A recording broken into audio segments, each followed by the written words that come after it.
Dark philosophy और प्यार के खतरनाक खेल। क्या प्यार सच में खूबसूरत एहसास है या फिर यह भी एक माइंड गेम है? कभी सोचा है कि कुछ लोग रिश्तों में हमेशा जीतते हैं और कुछ हमेशा टूट जाते हैं? Dark philosophy by James Williams कहते हैं कि दुनिया में हर चीज एक गहरी चाल का हिस्सा है, यहां तक कि आपके रिश्ते भी। डार्क साइकोलॉजी बताती है कि लोग आपको बिना बताए कैसे नियंत्रित कर सकते हैं। क्या आपके साथ भी ऐसा हो रहा है? अगर हाँ, तो यह वीडियो आपकी आंखें खोल देगा। अंत तक देखें, क्योंकि जो आप अभी तक नहीं जानते वही आपको सबसे ज्यादा नुकसान पहुंचा सकता है। नमस्कार दोस्तों, आपका स्वागत है हमारे चैनल एम ज़ील पर। यहाँ हम आपको सिर्फ असली किताबों की सीख देने वाली और प्रेरक कहानियां सुनाते हैं। बाकी लोगों की तरह चैट जीपीटी या किसी और तरीके से बनाई गई कहानियां नहीं, बल्कि सच्ची और मूल्यवान किताबों का निचोड़। अगर आप असली किताबों से कुछ नया सीखना और जीवन में प्रेरणा पाना चाहते हैं तो यह चैनल आपके लिए है। So let's get started. Dark psychology क्या है? मन मानव स्वभाव के सबसे जटिल पहलुओं में से एक है। मन की कार्यप्रणाली ऐसी चीज है जिसने मानव जाति को हमेशा से ही हैरान और परेशान किया है। दार्शनिकों, मनोवैज्ञानिकों और वैज्ञानिकों ने मन के रहस्यों को जानने की कोशिश की है।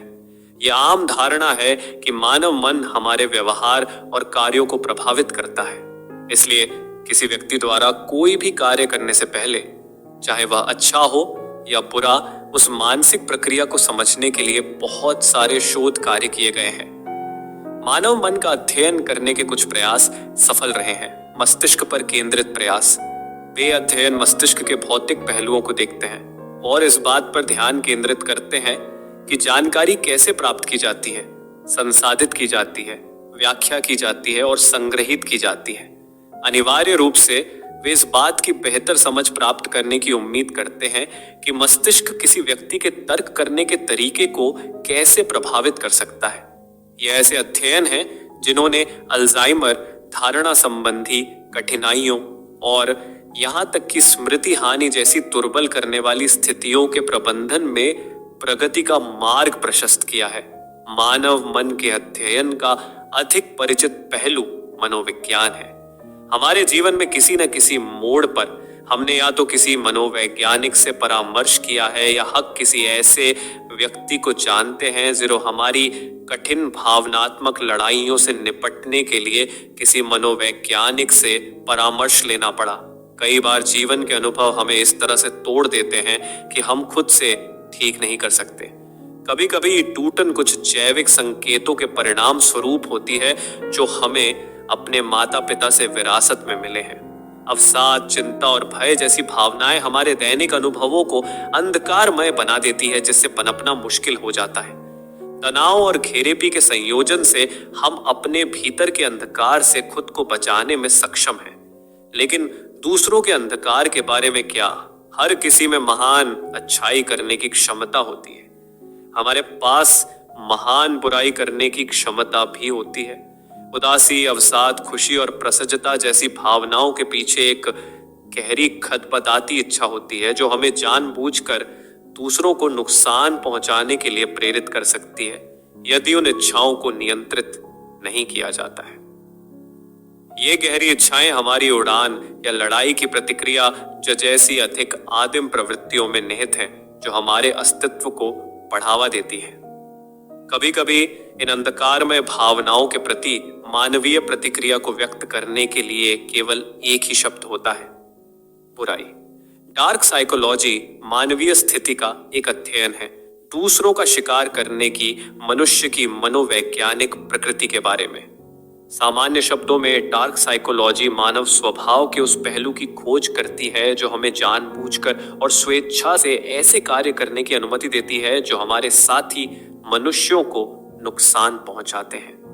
ध्यान रहे, इस संदर्भ में शिकार का उपयोग जरूरी नहीं कि किसी व्यक्ति को शारीरिक रूप से नुकसान पहुंचाए।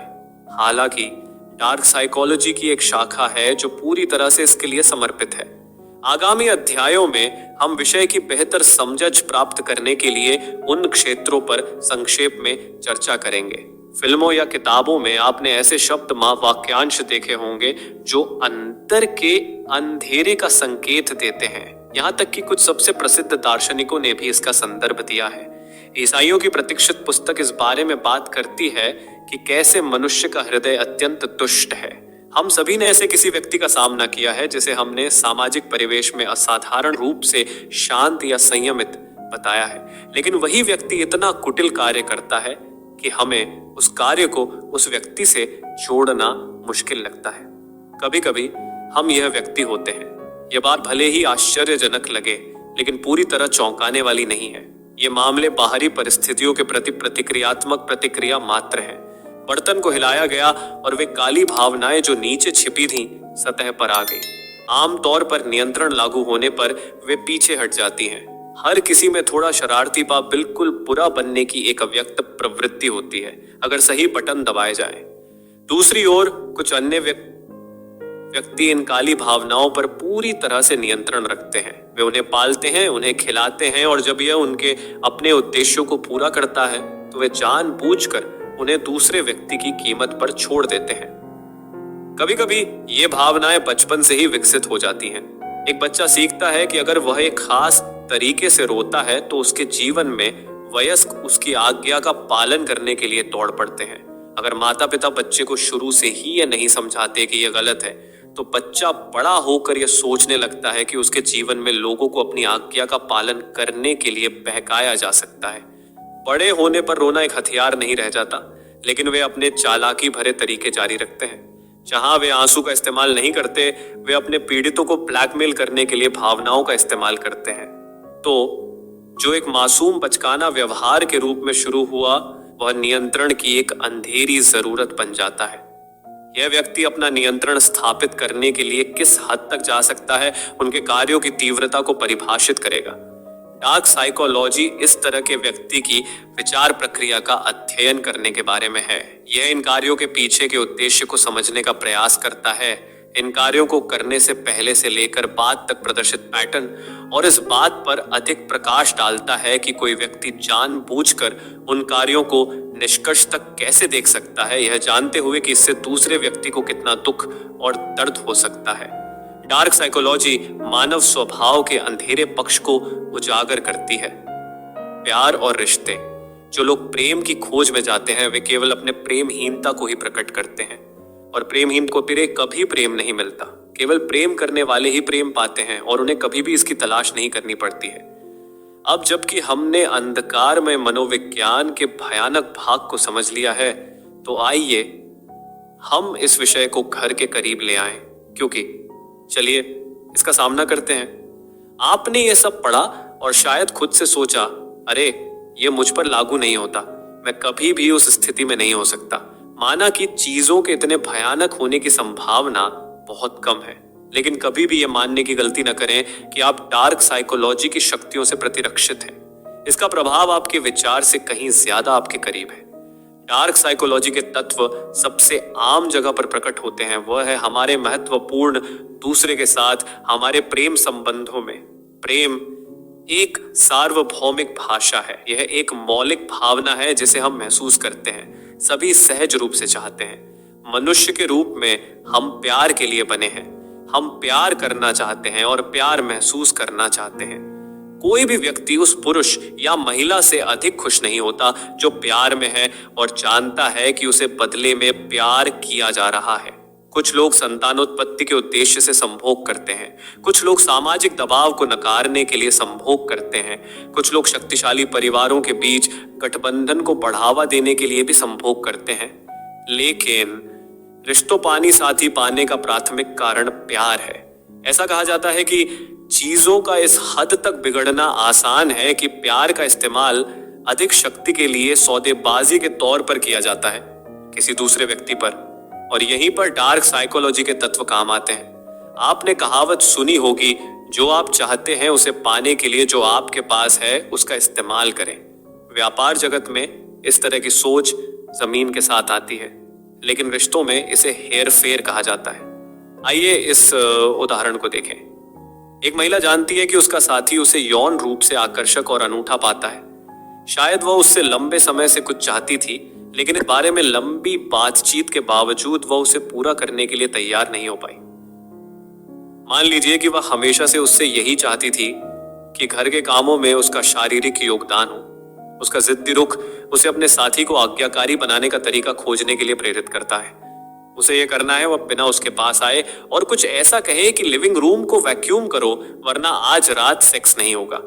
हालांकि ये कुछ घरों में होता है, लेकिन ये निश्चित रूप से उल्टा पड़ेगा, खासकर अगर आप ऐसे लोगों के साथ काम कर रहे हैं जिन्हें दूसरों से निर्देश लेने में स्वाभाविक रूप से नापसंदगी है, चाहे वे कितने भी अच्छे से कहे गए हों। इसलिए इसके बजाय वह अपना समय बिताती है। जब वह उसे कोई यादृच्छिक काम करते हुए पाती है तो वह उस पर झपट पड़ती है, उसे मीठी मीठी तारीफें देती है और ऐसी बातें कहती है कि जब वह कुछ भी वह उसे करते हुए पाता है, कर रहा होता है, तो वह उसे कितना इस पर जोर आकर्षक लगता है और फिर वह उसके प्रति उसकी मौन लालसा को पूरा करती है।